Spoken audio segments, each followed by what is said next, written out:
You're very welcome to another episode of Play On with myself, Aisling O'Reilly. We took a trip across the pond to see what Liverpool GA is all about. We're here in Lanigan's Bar and I'm delighted to be joined by Ciara and Lisa from John Mitchell's ladies football team. Girls, you're very welcome. Thank you very much. How are you? Thanks, Mayo. So Lisa, tell us a little bit about the club. So John Mitchell's was founded, the ladies club was founded in 2006 by a bunch of girls who went to Liverpool Hope University, John Moores University, and had decided to stay after they graduated.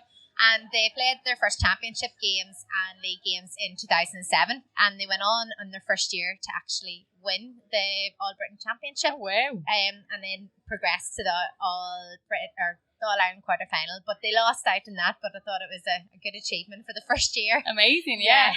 So Definitely. how does it work over here? Is there junior, intermediate, senior?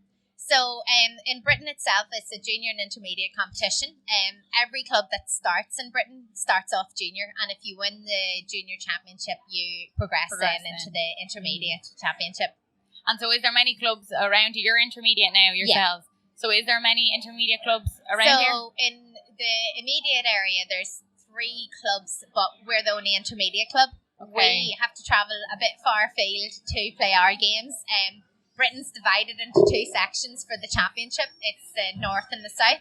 So ourselves, the Scottish teams and the Birmingham teams are in one division, and then all the London clubs, intermediate clubs, are in the other. Oh, wow. Yeah. So you could be travelling to the likes of Scotland and... Yep. We do a trip to Glasgow, Edinburgh and Birmingham every year, and then they return the favour. They come to Liverpool once a year as well, yeah. And so would that take a good few hours? Do you get the bus, the train, or how does that all work? Both. A bit of both.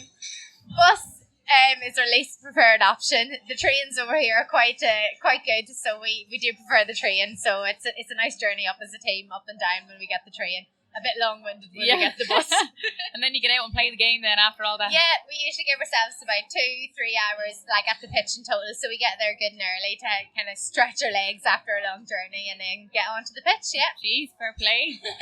And so what are the facilities like then in John Mitchell's? Do you have a pitch or a club? Yeah, well, the council have given us the use of a large part of the park, and it's a gated park, so we've got the pitch all year round with our goal posts. But in regards to facilities, we're not actually fortunate to have facilities like changing rooms or anything like that.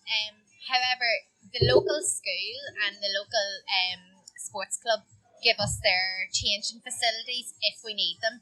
So when teams come over or teams come down, we usually use their facilities. But it is something that we do miss a lot. No, definitely.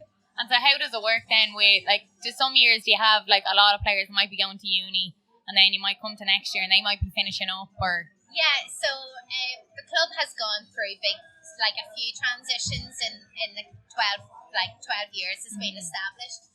I'd say I played from the second year of went going in 2008, and from 2008 till I'd say 2014, it was the same group of people. And then as people kind of either hit their mid-30s or have families, then they move on, and then the next group come in. We usually get graduates or people going into, like girls going into full-time employment over here, and we do a lot of our recruitment out of the universities, so that's usually it. So it has waves of transition of players. You know, each year you might have a handful will come and go, and then every few years there's sometimes like a full turnaround of the squad, really. So it depends. And so, like, I've heard, like, in America, like, they bring some girls out and they maybe set them up with jobs and stuff like that. Does any of that ever happen here, that you sort of bring players out for games or summers? No, not really, because the incentive's not there to come out for a summer to Liverpool. It's usually people who are settling down here or who have come to find work. Majority of our team are made up of physios, nurses, teachers. So that is like mostly people who's coming from that type of employment. If you are new to the team, that's usually one of the first few questions that you're asked.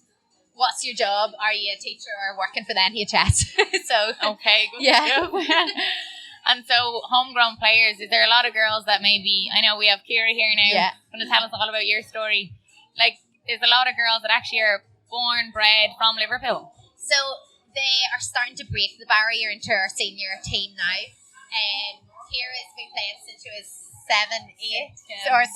No, 8. 8. 6 years, yeah. 2 years ago, the first group of girls broke into the senior squad because they can play from under 16 level. So the underage started about 8 to 10 years ago. So we're now starting to reap the rewards of that. The older generation from the younger girls are now breaking into the team. So Ciara will be starting the senior squad now next year. Yeah. And Ciara, so for you, how did you get involved then? If you're born and bred here in Liverpool? Yeah, well, my dad used to play when he was younger, so he wanted us to try it out. So me and my brother went along and just really liked what we did. Brilliant. And where's your dad from then? From Anna. Oh, good stuff. And where's your mum from? She's from she was born here, but her parents from India. Oh wow! So, yeah. That's where you get the lovely hair and everything from.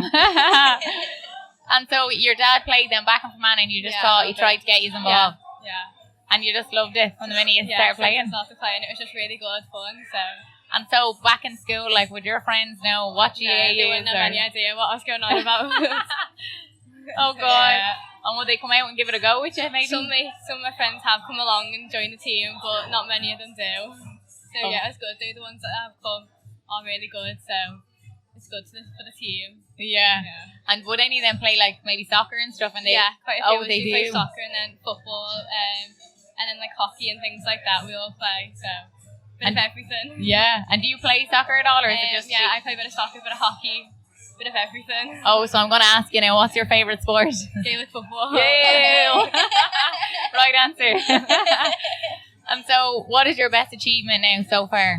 Being lucky enough probably to go to 4 failures and just travel around Ireland competing in all of them. Did you say 4? 4, yeah. 4? I went since I was around 10.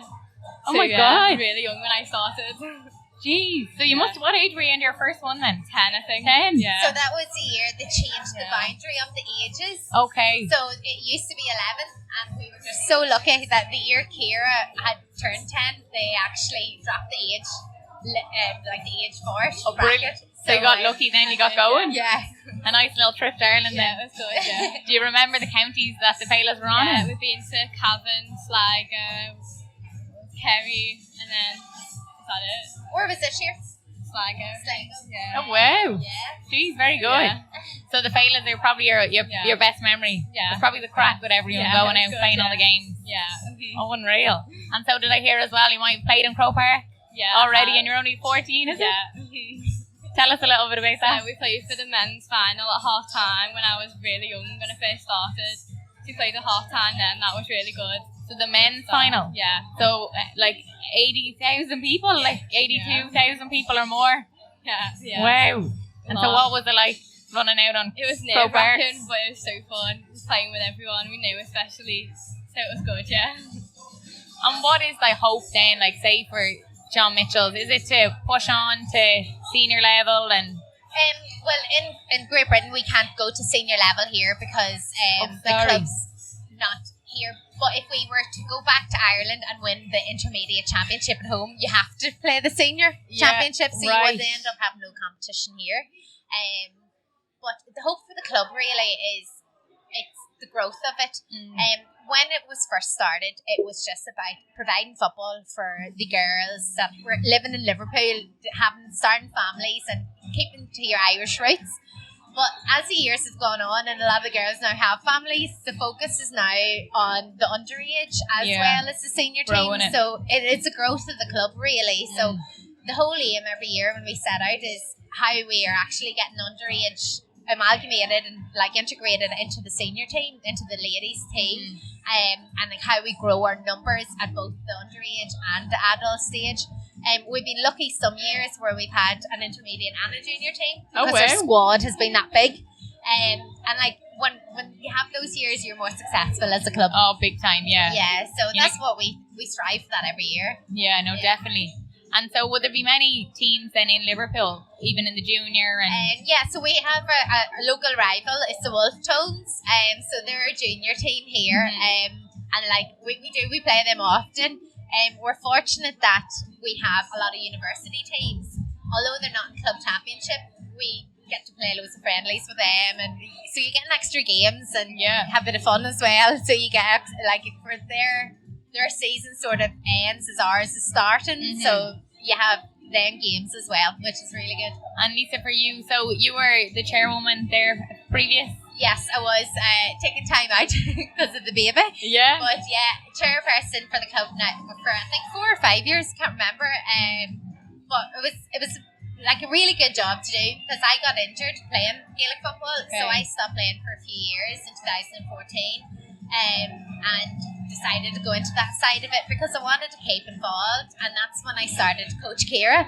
Oh wow! Because I had more time in my hands not playing the games. I got involved with the underage, which was very well established at that point anyway, so I just went in as a volunteer and then took on the chairperson role, and I really actually enjoyed that side of it. I didn't go out to think I would. Yeah, fair play, because a lot of work goes in. Yeah, there is, but there's a really good team of girls because they're all so dedicated in making the club such a success. You know, we've got a good group of girls there that are always on board to help, which is brilliant. So by no means was I on my own. I had a really good team behind me helping me out. So it was good. Brilliant. Yeah. Good stuff.